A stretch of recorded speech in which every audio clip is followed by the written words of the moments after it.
Hey everyone, welcome back. So glad to join us today. Today I'm joined by Josh Yen of Apologetics for All. We're going to be taking a look at a Godless Engineer video where your response to Alan Parr on the cosmological argument. So Josh, what's up, man? How's it going? I'm doing good, thank you. How are you? I'm good. I'm excited. Another day. A little tired. It's really sad that I can never tag you in the description of the YouTube video, which is kind of annoying. I don't know why, but YouTube doesn't like the name Apologetics for All, so I can never give you the credit where credit's due. But no, I'm hyped. This is gonna be a lot of fun, and I'm looking for this response. So, yeah. Sounds like a great idea. Yeah. So today, what we're doing is Godless Engineer has a video responding to Alan Parr, as I said before, about the cosmological argument for God.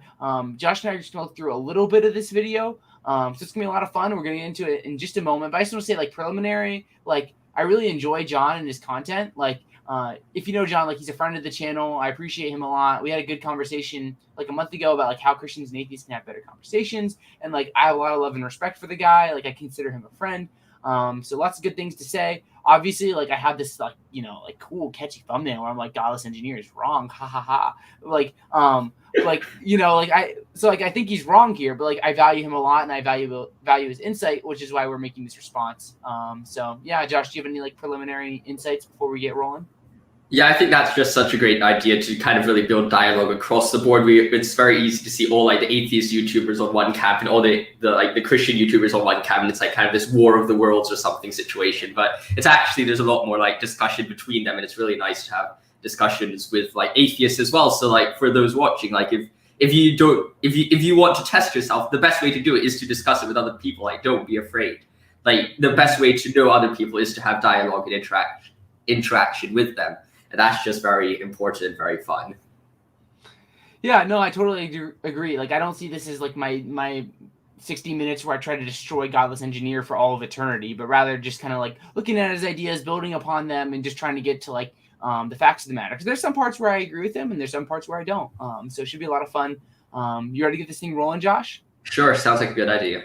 So what we're going to do first is play a little clip where Alan Parr is going to introduce the argument that John responds to, just to kind of lay context for what's going to go on in the rest of this video.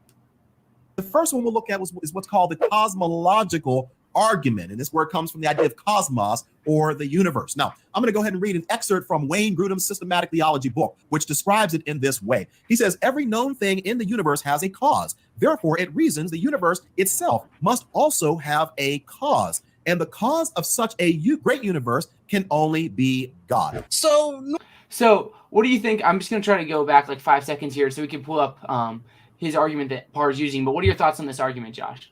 First thing I have to say, his editing is great. He manages to look to the side, and it looks like his actual display is actually part of the real existence. I could never do that if you asked me to make something that stylish. But I have to admit, this formulation is quite poor.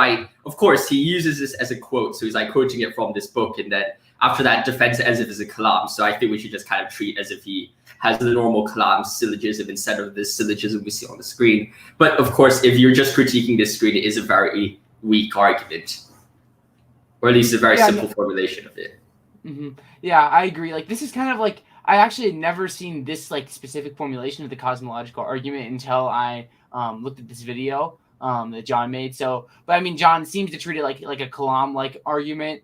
So I think that's a fair assessment of what's going on here. So lots of interesting things. I do want to give a warning. In terms of there might be explicit language. John does swear a little bit. So if you have a little kid with you, just keep that in mind as we keep on going. But yeah. So anything else, Josh, or do you want to get into John's first critiques? So I do want to add the commentary note on the side. It's not more specifically about this, but it's that when we see these 6 arguments for God video, I've made one of these in the past, is that normally when we're seeing these videos, we shouldn't treat them as oh, these are the most powerful formulations of them. Because I think a lot of times atheist YouTubers find one of these videos and critique them and then end up strawmanning the argument, because what the person presenting it is doing is not to present, oh, this is the strongest formulation of the individual argument. You go to the Kalam cosmological argument, one of the simplest cosmological arguments, is actually a book which is 100, 200 pages long. So I mean, the idea of these videos is to just give an introductory notice into each of the arguments. So then when people try to argue against it, it is a very new or a very kind of simple presentation, and it's hard to view it as an actual kind of crazy presentation of the complexity of the argument. Yeah, no, I think that's fair. Like, obviously, like, we're dealing with a short video here, but like, this is YouTube. Like, we're not going to probably get into the nitty depths of like modal metaphysics and whatnot. But it's interesting just like to kind of look at everything that's going on here. But let's get into this first part where John's going to talk about like the causal principle and science and all kinds of fun stuff. So let's play the clip. 1 second here, and here we go. Normally, we experience a cause preceding an effect. The inclination is that that is how it always happens. We could somewhat compare this to the flow of time. One unit of time precedes the next unit of time in an orderly fashion. And this would be the normal way that we experience time. But we do know that that's not always how time flows. Einstein, for instance, has proved that space and time are linked. Time would either speed up or slow down depending on the speed that you're going relative to some other object. Also, gravity can bend time. Time is therefore not some uniform phenomenon that is accurately represented by our normal experiences. In much the same way, cause and effect is not a uniform phenomenon that is accurately represented by our normal experiences. For example, radioactive decay gives us a really good way of measuring long time periods. The rate of decay for isotopes is constant, and we know why they decay. What we don't know is what causes an individual atom in a sample to decay. For all we know, there is no discernible cause that would indicate which atom would decay next. Another example is on a quantum scale, the effects can precede the causes. This is especially significant because the inflation of our universe is best explained by the fluctuation of a quantum scalar field that moves from a false vacuum state to a true vacuum state.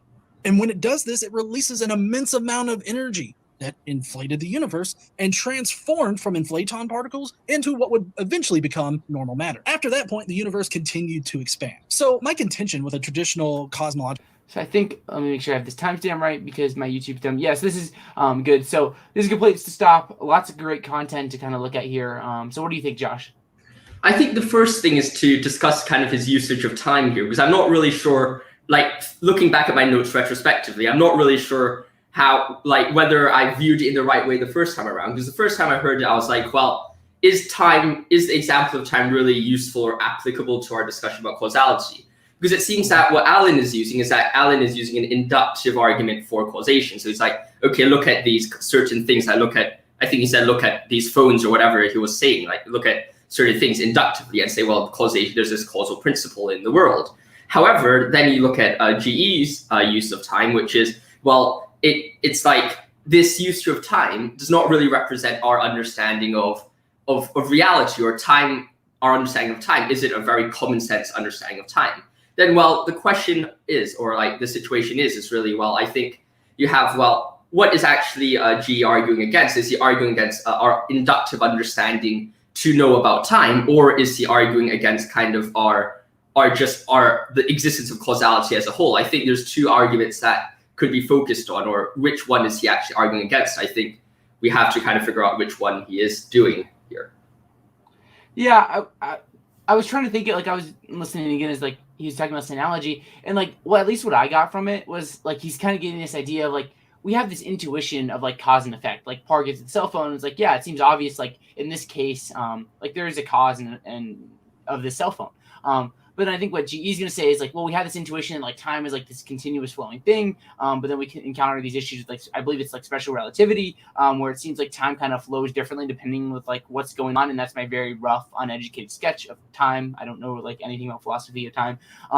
So then he's like, okay, well, let's apply this to like a causal intuition where like, yeah, we have this like intuition, like the real world, or not the real world, but like in our like experience of things where there's causes and effects. But when we get like far away from our ordinary experience, like, how do we really know that's the case? Couldn't we just be wrong like we were about time, whatnot? So I think that's what John's getting at. So I don't know if you have anything you want to add before we kind of respond to that, because I mean, I think there's a couple of things worth talking about. So I mean, that's what I kind of got from this clip of like his worry, which is a fair worry. Yeah, I think that makes sense. And I think we could perhaps talk a bit about the radioactive decay and the retrocausality that he talks about. And I have to admit, both of these are completely beyond my field of expertise. I've never really looked into any of the literature surrounding those two ideas before I've seen this video. So I have to admit, I'm a bit of a novice. But then when he says there's actually no causes or no like understanding for retroactive decay, I think we can start there. There's actually, and I know I'm being a bit of a nerd saying this, but if you Google causes for radioactive decay, there's actually 27 million different results that you actually find. And one of the biggest kind of causes for radioactive decay is actually the idea that there is actually an instability between protons and neutrons. So then you basically have this idea of kind of protons and the atom, where you have these like negative charge things going around positive charge things, or it's the other way around. And when those things are like imbalanced, or there's some instability there, then you have radioactive decay, natural thermodynamics, and the imbalance of energy. Everything moves towards equilibrium at the end. So essentially, you see that there is actually some reasoning behind why we have radioactive decay. We might not exactly know what exactly is the cause, but that's kind of like looking at gravity as well. We see ourselves sitting on the Earth. It doesn't mean that we don't have any cause. It's gravity. There's a law behind it. And in the same way, while it's not completely like non-random, there is a certain process which the radioactive decay follows, which follows an overall a law-like structure. For example, we can figure out the half-life of a radioactive kind of isotope or a radioactive like atom. Even if we don't exactly know exactly when it's going to happen, we can create general half-lives in these systems around it. Mm-hmm. Yeah, I think it's just important to emphasize, like in the case of radioactive decay, like at least from my research, which is minimal. Like I'm not like an expert or in anything like this. Radioactive decay, while random, still occurs at like a constant rate. So we don't know exactly what's going on, but there's like a good rate, which suggests that there is like some sort of like sufficient reason, at least in my mind, of what's going on. Like if radioactive decay was just a violation of like the PSR, or like a strong causal principle, I don't think you'd see it occurring at a constant rate. Like the fact that it occurs at a constant rate seems to suggest that there is some sort of like sufficient reason for why these things occur, which would mean then that the causal principle would not be broken, which is one of my critiques of John, because he kind of just like he talks about like we have this like example in radioactive decay or like these weird things going on in the quantum world, but he doesn't explain how these things break the causal principle. He just kind of suggests that he does. And like it's in that case, it'd be his burden to show how these things actually would break Parr's causal principle that he gives in the first part of his argument. So, yeah. Mm-hmm. But I think that there's also another thing, and this perhaps might be why there's this kind of idea that we're kind of having two kind of different arguments here. I think it's because us and John is that I think John might view causality in a different way than we do. For example, we're more of like kind of the PSR sort, like we need a sufficient reason for things, whereas perhaps John is looking at it from more of a perspective of, well, there must be a physical material cause behind, more of like that kind of causation instead of a principle of sufficient reason. So perhaps our usage of two different kind of causations might lead to some arguments working against some forms of causation and some definitions of causations, but then those arguments don't work against kind of like a principle of sufficient reason, which is a more broader understanding of causation. Mm-hmm. Yeah, I think I wonder because like this kind of gets into like the chancy events of like quantum phenomena. Like there's this quote from Alex Proust I really like in his book, The Principle of Sufficient Reason, where he says, here we can invoke the principle that when we have given the causes of an event, we've explained why the event occurs. So it's kind of the idea that like we don't need like a deterministic explanation for there to be an explanation. Like chancy events like quantum indeterminacy, they're not violations of like the PS, maybe like a super strong PSR that requires a deterministic application. Like with like restricted versions of the PSR, there's not this worry of there being like these indeterministic things because if we can invoke the principle, if we've given the cause of the event, we've explained why the event occurs, even if we've done it like indeterministically.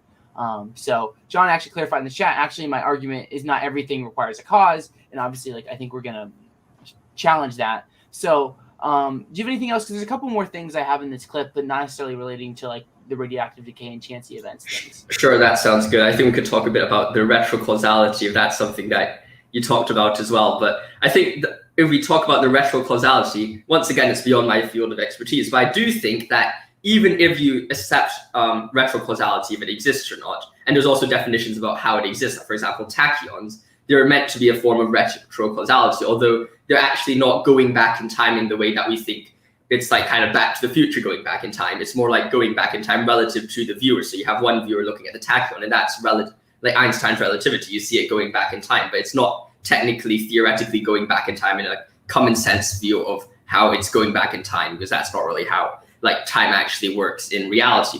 And beside that point about kind of how retrocausality might just be viewing things relatively going back in time, I think that another idea is that, well, it doesn't mean that cause and effect doesn't exist, because retrocausality has actually a causal structure to it. It's not going in the normal way we think. So it might not completely apply to to the cosmological argument, at least as we defend it. Of course, it might change our understanding of causality, but it wouldn't be a defeater to the cosmological argument. Mm-hmm. Yeah, I don't have too much to add on that. I would say like if John's point is actually that not everything requires a cause, mm-hmm. like there's some serious consequences, I think, of denying the PSR. Like a causal principle, we're saying things can happen literally without like any sort of explanation.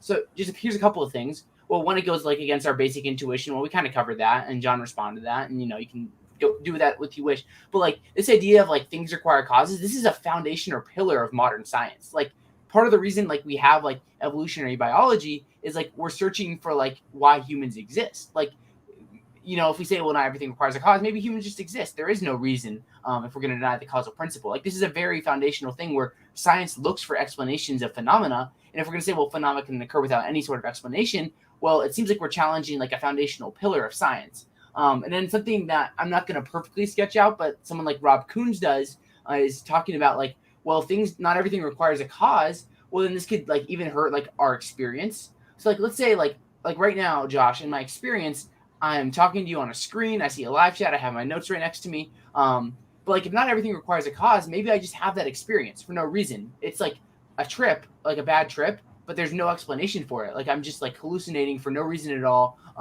In that sense, like it seems like if not everything requires a cause, like that's a possible like situation. And like then I'm gonna have to doubt like my own basic experiences about reality. And I encourage you to check out Rob Koons. I'm trying to think of. It was a discussion with Graham Oppie, right? Yeah, there's this, but I don't think they cover that because like Graham Oppie accepts the PSR. I think he did an interview with Soon Sana on intellectual conservatism. That's where I think I'm getting this from. So that's really great, and he'll go into that in a lot better, like a better sketch out than I do. But like denying the PSR leads to like consequences where like it seems like it's almost like challenging science. It's going to challenge like our reliability of our experiences. Like it just seems like something that we don't want to do. There's a lot of consequences and a lot of baggage we don't want if we're going to deny the PSR. Perhaps I could play a bit of devil's advocate for John here, though I'm not really sure that's necessary because it's actually in the chat. But I think what he says when he says, actually, my argument is not that everything requires a cause. It's not that he's doubting I think he's more saying, perhaps, and please correct me if I'm wrong, but I think it's more like, well, there is most things do require causes, but there exists stuff which don't require causes. And our understanding of it should be less so, there must be a cause for everything, but we should be open to the idea that some things don't have a cause.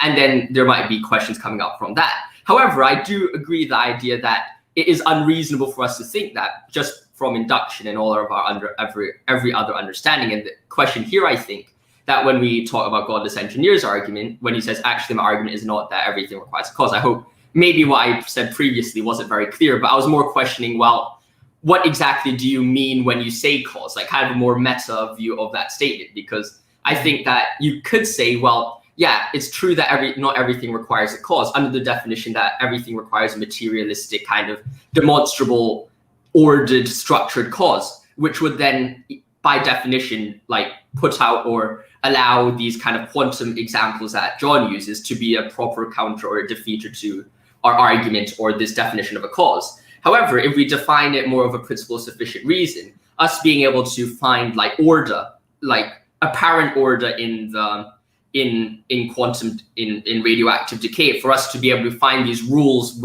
or reasons for a quantum or radioactive decay to occur, if we take perhaps a principle of sufficient reason, a broader understanding of the cause, we don't necessarily need to have this kind of physical kind of understanding of what is actually causing radioactive decay. The sufficient reason, the explanation for why these causes occur would be a sufficient reason for us to believe that a cause exists. And that counterexample would not defeat this version of the cause, but would defeat the original version of the cause. So there might be like kind of a disagreement about what cause means here. I think that's a pretty good setup. There's more that could be said. The only other thing I want to touch on with this bit is he talks about like the quantum vacuum again. Like we go from like a false vacuum state to a true vacuum state, and maybe like that's the inflation of our universe. And like we're getting into more of this where he rightfully brings up like the gap problem. But I do want to say like I think like at first I think a quantum vacuum, like proposing that's a much more complex necessary hypothesis than like the theistic hypothesis. Like if we're theists, we can say everything comes from perfection, and all the attributes of God and things they flow from perfection. Whereas if we're gonna have a quantum vacuum, We're opening the door where there's going to have to be some sort of like elementary particles, including things like electrons, quarks, photons, gluons, antiparticles. You're going to need energy to bring this thing into existence. You're going to have to particles that borrow energy. And there's questions like how many particles they are, why are the laws the way they are, why are these limits, which we're going to get into in a minute. But like it seems like to me, like when it's a fair thing to look at, but like it seems like a much more complex hypothesis to pose as all this exists uncaused rather than like one thing, which is like something that's just perfect. But I mean, we can get into that more when we get into the part where he criticizes stage 2 of cosmological arguments and such. So I don't know if you have anything else you want to say, Josh, before we look at the next clip. Nothing to add here. Okay, so here's a short clip where he's going to talk about having a natural cause for the inflation of the universe. Cosmological argument is that not everything that exists necessarily has a cause. 2, I agree that something happened to inflate our universe, but because nature doesn't require a god in order to function, I think that it most likely happened naturally. 3, Okay, so this is really helpful, and I actually, you heard that, right? I didn't mean that. Yeah. Okay, I didn't pull that up, so I'm so sorry, John. We didn't get to see your beautiful face for that little clip right there. But so he talks about we don't need a god, we have some sort of natural cause, which is a really helpful argument. What are your thoughts here on this idea, Josh? I think it's actually an argument which it reflects the original argument that Alan Parr raises, is the idea that you could first kind of be a more logical kind of a nerd here and say it perhaps commits the fallacy of composition just to say that everything, the classic argument against the cosmological arguments might have turned against this one. It's like, well, just look at everything in nature. Those things don't require a cause or a god. I think it was a god, yeah. Everything in nature doesn't require a god. Therefore, the universe itself doesn't require a god. That's a bit of a leap. But furthermore, there is still no evidence for us to suggest that nature doesn't require a god because, like, for example, you see my splint here on the screen, or maybe my jug of water. There's nothing actively creating this all the time, but that doesn't change the fact that it was probably created in a factory or some pottery person made it and like sketched this painting on it. So I think it's different to say, well, let's look at nature and say, well, this doesn't require God to constantly maintain it. But then let's say, well, okay, that nature itself didn't require God to happen. There's a difference between the act of creation or the initial stage of the ex nihilo kind of development of something and the individual elements or the parts of its existence. There's a difference there. So just looking at one would not imply anything about the causality of the other. Yeah, so there's this really good book I read over vacation called Is God the Best Explanation of Things by Felipe Leon and Josh Rasmussen. So Leon's like an agnostic, maybe, I think he's agnostic. And Josh Rasmussen, he's a Christian. And they kind of look at like different like issues. And one of the things Leon brings up that's really interesting is he's okay with the principle of sufficient reason, there being some sort of like necessary like being or fact or item, whatever you want to call it. But he says, okay, so we have these like intuitions supporting like a causal principle. All these same things could be used to support something which he calls the principle of material causality, the PMC, where we say like everything requires a cause because it's like intuitive, it's not our experience. And Leon's like, well, hey, everything in our experience also has a material cause, which is kind of I think what John's getting at, where like we have this like cause and effect role in nature of things that have causes, and it seems like, well, why posit something beyond that natural order to explain the inflation of the universe? And there's a few things that could be said here, like. One of my big issues is like natural means so many different things in different contexts. So like in this book I read with like Leon, he talks about in one of the early chapters, like here's varieties of naturalism. He has like the hard eliminative materialist where it's like it's like this mind independent stuff that's physical. Consciousness is ultimately reduced to brain states. Then he's like a moderate naturalism, and then he has like a liberal naturalism, which is what he endorses, where it's like, okay, well, conscious, where he's like a cosmopsychist, I think, and like a monist, and like all these different things. And like Leon considers himself a naturalist, and like he's not a Christian by any means. He's an agnostic. And I wonder, like at that point, like I don't think John's gonna like endorse the liberal naturalist like flavor, but like there's certain like labels that we ascribe to naturalism, which I think would be totally compatible with theism. Like Josh at one point is like, I like what you're saying with this liberal naturalism stuff. Let's just make it supreme. And then we basically have theism there. So I would say that like depending on your definition of a natural cause, like that might be totally compatible with like a theistic like flavor. So that's kind of like one of my things. And then like obviously like I lean towards like I'm very sympathetic towards like idealism. So I'm gonna say that like minds and the product of minds is all that exists. So why pose this like mind independent thing at the foundation when I have this like mind hypothesis that seems to fit quite well with our experience and whatnot. So it'd almost be like then John's posing this super mind hypothesis, something beyond minds, which is something we have no awareness of. So there's just a few different thoughts on the natural cause for the inflation of the universe. I don't know what you think, Josh. I think that sounds very fascinating. I haven't read much of Leon's work or Josh Rasmussen's work, and I'll add that to my bucket list of books. You gotta get off of Friedrich Nietzsche and Dostoevsky. You know? Yeah, exactly. I've been going through all the existentialist writers these days, and that's kind of blasted my library completely to like absolute shreds. So I mean, yeah, I'll have to add that to my list. And I haven't touched cosmological arguments for ages. Actually, doing this video also helped me go back into the archives and bring out a few books. So that was very helpful. So yeah, I had nothing much more to add. Mm-hmm. So it's really going to depend. And one other path I'd say is like Josh brings up this point in the book of like responding to the PMC, which is something that's kind of like almost like what John's saying, where it's like, well, if causal finitism is true, well, then we have a really good reason to think, well, then maybe the PMC is false, because then we'd have like potentially matter beginning to exist, and then like that material explanation path might be in a lot of trouble. So yeah, but let's get into this next part, which fits quite well, where John's going to say that there's no reason to think that infinite regresses are impossible. There's no logical reason to think that infinite regresses are impossible. And for the okay, so like obviously like he's just like passing on saying this, like he didn't really defend it, which is totally fine. But like, what are your thoughts on like? Obviously, you like gave like a TEDx talk on like the nature of infinity or something, Josh. So yeah, well, I have to admit that talk was a bit boring. I probably chose the wrong topic for doing that talk. I should have talked about my experience in military camp or something like that. But honestly, I think there's a few ways you can go around talking about the infinity, and there's like paradoxes, which I'm sure most viewers would have heard of. These are like the dichotomy paradoxes, the Grim Reaper paradoxes, the Hilbert's Hotel one. There is a variation of the Hilbert's Hotel, which I formulated, which I think is actually perhaps a bit better than the Hilbert's Hotel, especially for demonstrating kind of time and how crazy it is. But essentially, there's a variety of these different paradoxes, but there's also conceptual arguments. And I think the conceptual arguments are very interesting because Hilbert's Hotel and stuff are kind of like dependent on kind of illustrations of the world, but these conceptual arguments are kind of based on just the nature of what these sets are. So if we talk about infinity and math, a lot of people like to say, well, these infinity could be demonstrated mathematically, and the answer is correct. You can see a lot of forms of infinity in mathematics. There's Aleph null, Aleph 1, Aleph 2, like there's an infinite number, infinite set of different infinite ordinals and cardinals of these Aleph numbers. And the question is, well, are those what we see in reality? Because if we look at it like this, is that, well, these Aleph numbers are not just there is one infinity. There's two infinities. There's an infinite amount of different infinities. And if someone says, well, the past was infinite, the answer should be, well, what on earth does it mean? Which Aleph number is your past? Is it Aleph 1? Is it the infinity of the real numbers? Is it the infinity of the integers? Like, which infinity are you talking about? Because there's an infinite amount of infinities.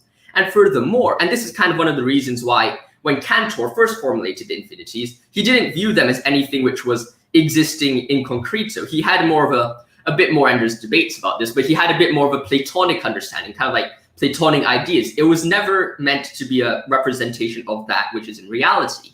Furthermore, if we develop kind of set theory further, we see that set theory is actually meant to be some demonstration or the creation of formats in kind of mathematical or logical space, like Wittgenstein's idea of everything's existing in like a logical space that we're drawing things down from.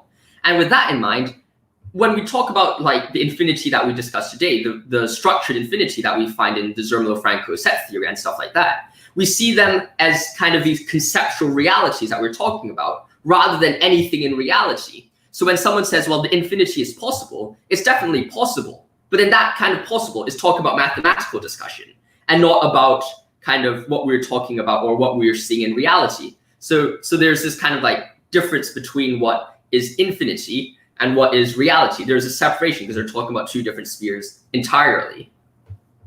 Mm-hmm. Yeah, I just add a little bit because like I'm not really an expert on infinity. But I would say like even it's like Graham Oppie, like the greatest atheist today, he is more like he doesn't say causal infinitism is like impossible, but he leans towards causal finitism just because of like simplicity. So like just thinking about it like from a simplistic argument, like what's simpler to say? Like the past is infinite. So you go back like a billion years. Well, there's another 18 billion years. Now there's 18 trillion years before. Like it just keeps going and going and going. Or to say that there's just some sort of like like a beginning. It's like some sort of first cause. Like it seems like to me like the causal finitist like path is just simpler, like intuitively. And like even if it wasn't, like cosmological arguments can still run. Like obviously like the Kalam, like Parr gives here, like that's dead if you can't show that like there's a finite path. But then like there's like Thomistic arguments, there's contingency arguments, and there's even like inductive arguments, which I've been actually really interested in recently, like reading Swinburne. So cosmological arguments aren't dead in the water, even if infinite regresses are possible. So there's just a few things, but I don't really have too much else to say. So yeah, you have anything else before we get into this last clip? Yeah, actually, I'll talk about one or more of the arguments because that kind of slipped my attention just now when I was looking through the notes. But essentially, it's the idea that, well, look at everything around you right now. Like, look at what features in reality, the physical world. What we think, and I think this is why we see so many problems with Hilbert's hotel and all these different like kind of paradoxes that arise. Like, look at the features in our physical world.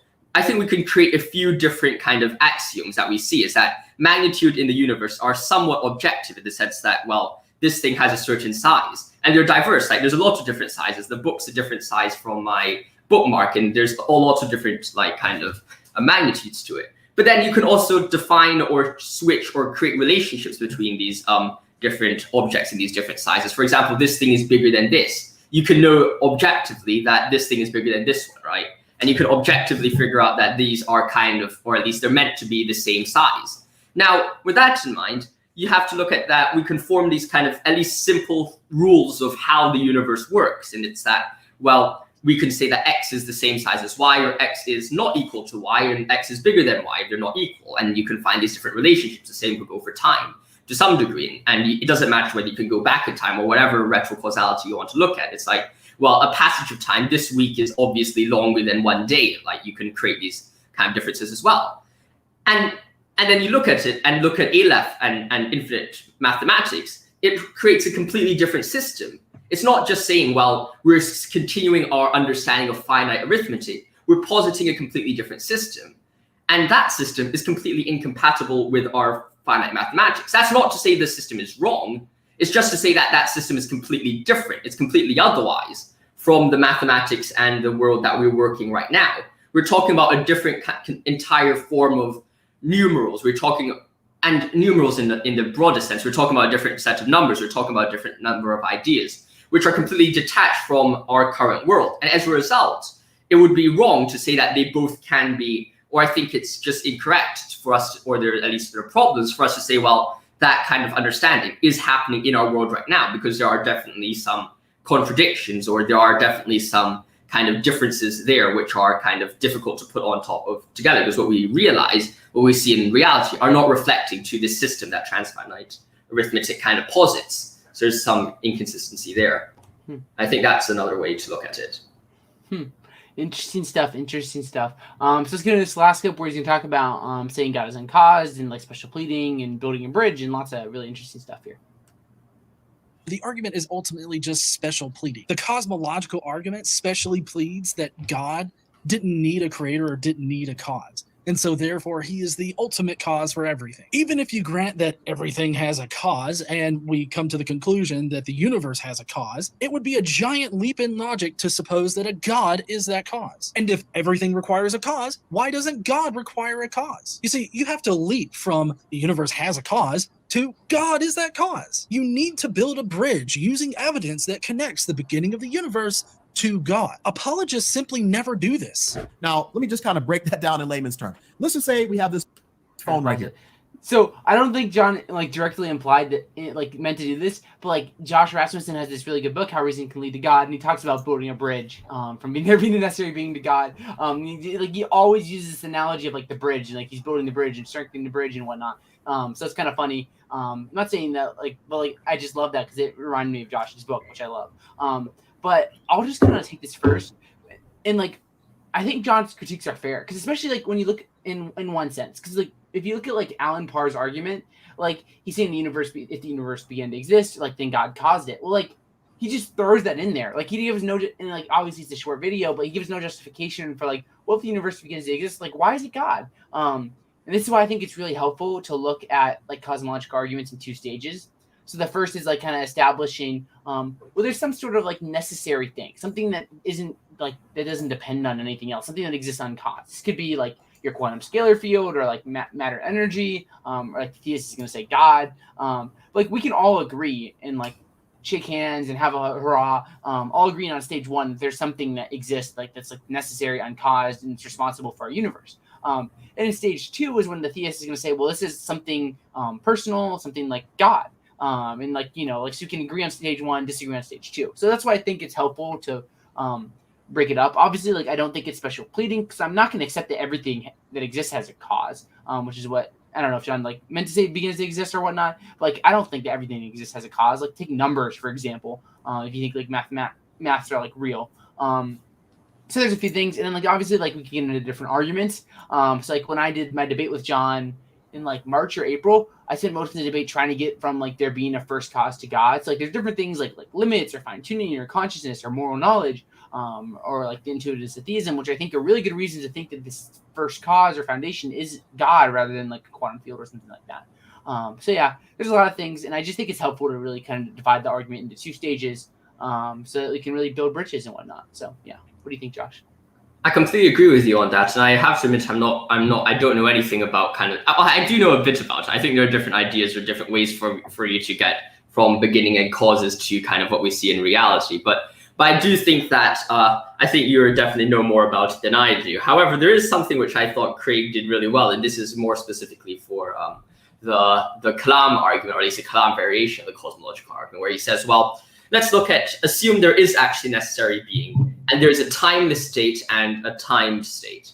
Well, it seems that there requires to be a personal kind of person, or a personal distinction, which changes the timeless to the timed, because there has to be some cause which changes from, especially if we continue our PSR, it's like, well, there has to be what makes the nothingness, what makes the timeless, timed and something. There is a personal relationship between whatever caused it before to what we see now, and that points towards or posits like a very godlike kind of understanding, or anyone who has any serious or at least initial or common sense understanding would posit that as God. If you said, well, imagine there's nothing and then there's something, imagine there's no time and there's time.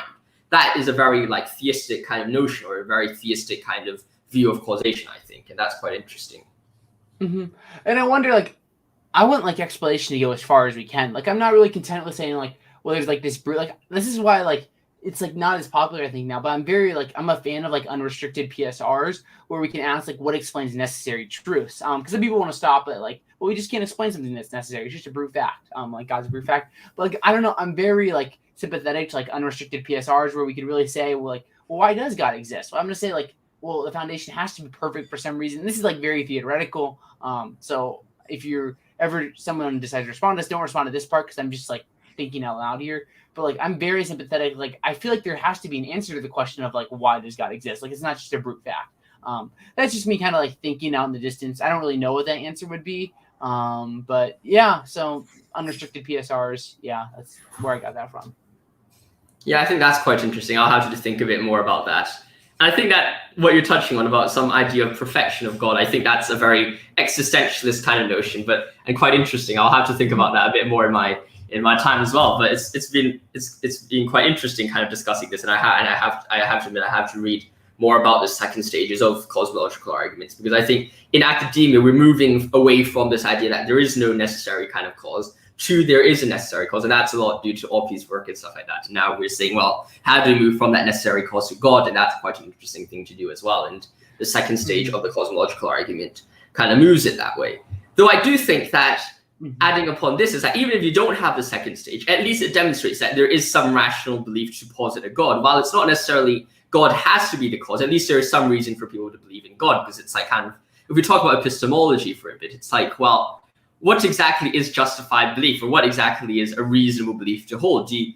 There is certain degrees where you get to a certain point in the argument, and you could, yes, at times push it further and further and further, but there's always a point where some people just get convinced, and you're like, well, is it are they irrationally believing in it, or are they not irrationally believing in it? Some people could get to the kalam, get to the necessary being, and then rationally believe that's cause. And maybe if they get told other things, that might change that rationality of their belief in God.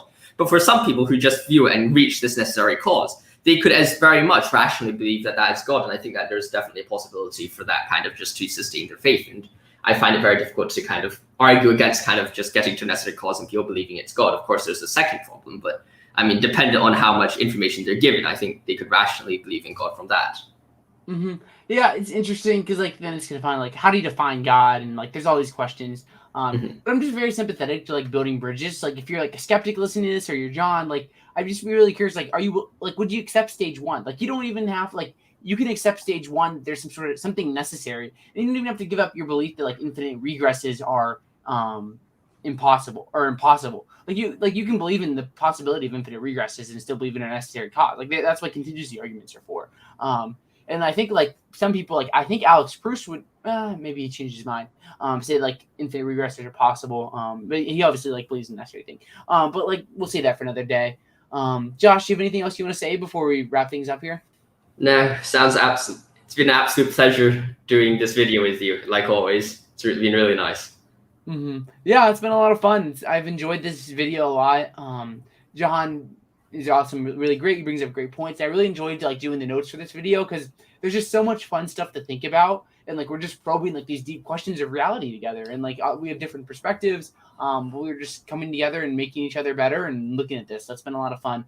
So Josh, your channel isn't added, but it's linked below because YouTube's dumb. So maybe one day YouTube will change its mind. You can check out Apologetics for all lots of great content. It's been a lot of fun. And to John, if you're listening, you're awesome. You're great. Hope you enjoyed this video. And to everyone else, to Charles, Kier, T. Kelvity, everyone else, thank you for tuning in. Have a good one, and God bless everyone. Goodbye.